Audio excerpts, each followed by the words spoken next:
Bonjour à tous, c'est Jonas Croissant, docteur en ingénierie chimique et éditeur en chef de connaîtrepourvtout.com, site d'enseignement chrétien.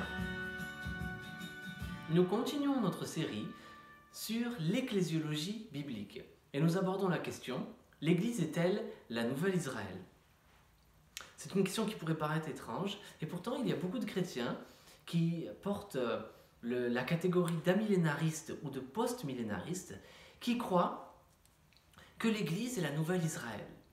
C'est-à-dire, ils croient que les promesses que Dieu a faites, que Dieu a fait à Israël dans l'Ancien Testament, sont accomplies et données spirituellement pour l'Église aujourd'hui. Alors c'est une erreur monumentale, parce que cela revient à se tromper sur la nature de l'Église, se tromper sur la nature d'Israël, et se méprendre sur les textes bibliques qui concernent la fin des temps. Par exemple, quand il est dit qu'il y aura un millénium, c'est-à-dire un règne de Christ de 1000 ans sur terre, dans lequel Israël jugera les nations, les 12 apôtres jugeront les nations, et Israël sera dans un rôle proéminent dans cette époque-là, il ne faut pas comprendre que l'Église est aujourd'hui en train d'accomplir ses promesses, puisque l'Église serait la nouvelle Israël. Cela n'est pas vrai. Alors comment le savoir? Tout simplement, le mot Israël n'est jamais utilisé pour signifier l'Église dans la Bible. Il est utilisé des dizaines et des dizaines de fois et Israël signifie toujours Israël. De la même manière, l'Église signifie toujours l'Église. Quelle est la différence principale entre Israël et l'Église? C'est tout simplement que Israël c'est une nation, une ethnie, et l'Église c'est toutes les nations et toutes les ethnies. La différence est aussi vaste que l'ancienne et la nouvelle alliance. Dans l'ancienne alliance, Dieu a élu le peuple, son peuple Israël, et il l'a béni d'entre toutes les nations.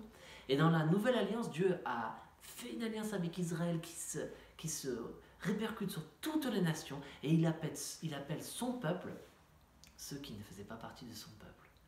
Toutes les nations sont réunies en Christ. C'est le mystère dont il est question dans Éphésiens 3.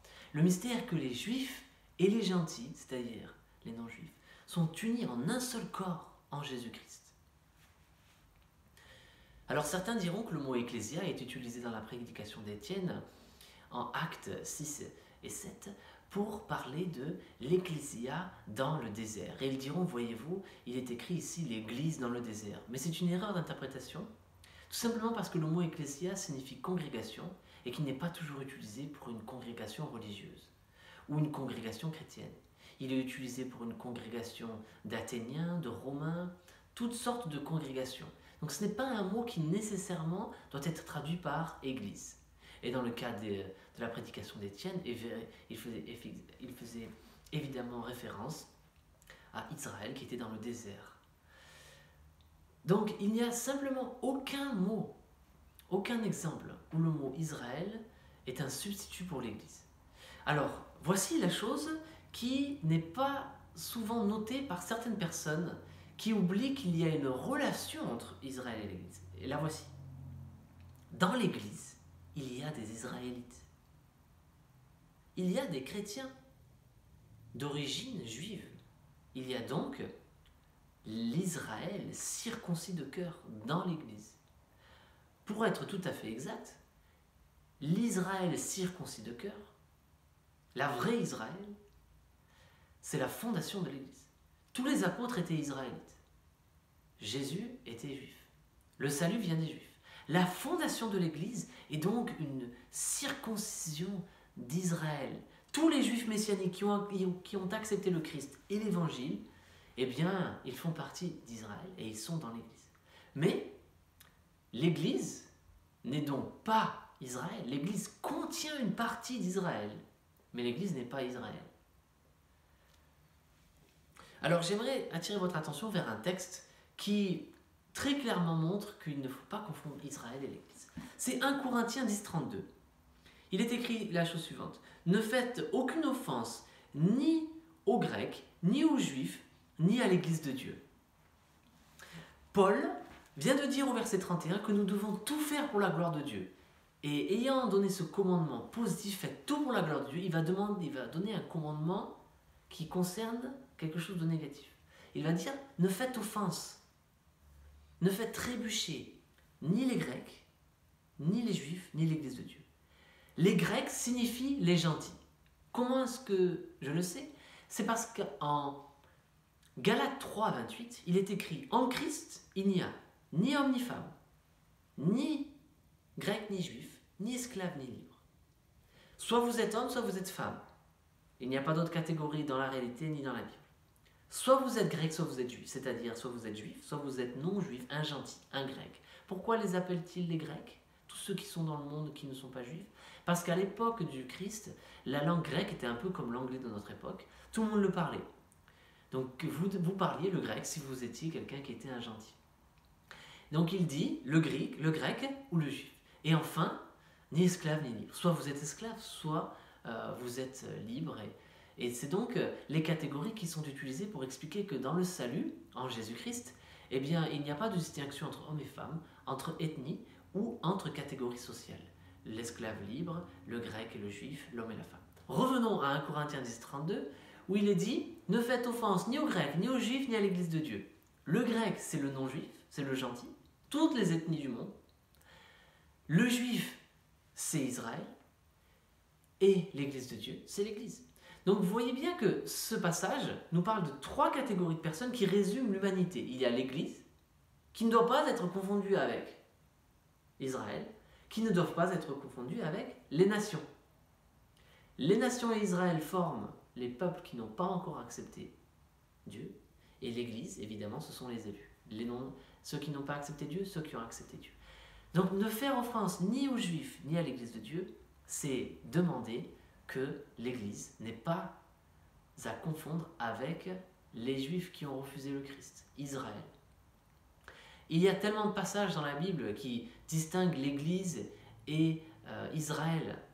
Dans Romains 11, il est dit « Tout Israël sera sauvé » et Paul est en train d'écrire aux chrétiens de Rome et il parle des gentils dans le contexte. Tous ces textes sont clairement en train de distinguer Israël, c'est-à-dire l'ethnie juive, des autres ethnies. L'Église n'est donc pas la nouvelle Israël. Israël est un peuple à part entière, un peuple à part, qui est en train de se rebeller contre le Seigneur. Il est dit que Dieu les rend jaloux en ce moment, mais un jour, ils seront sauvés. Et ce jour viendra quand il y aura la tribulation, cette tribulation qui est future, qui durera 7 années, qui est appelée dans le livre de Jérémie au chapitre 30, le temps de la détresse de Jacob. Savez-vous que Israël n'a pas toujours existé? Israël, eh bien, c'est une nation. Et cette nation a commencé avec Jacob. Jacob, que Dieu a renommé Israël, après avoir combattu avec lui. L'Église non plus n'a pas toujours existé. L'Église est une entité du Nouveau Testament. C'est pour cela que Jésus a dit « Je bâtirai au futur mon Église ». Donc revenons à Jérémie 30. Il est dit que la tribulation est appelée le temps de la détresse, de l'angoisse de Jacob, d'Israël.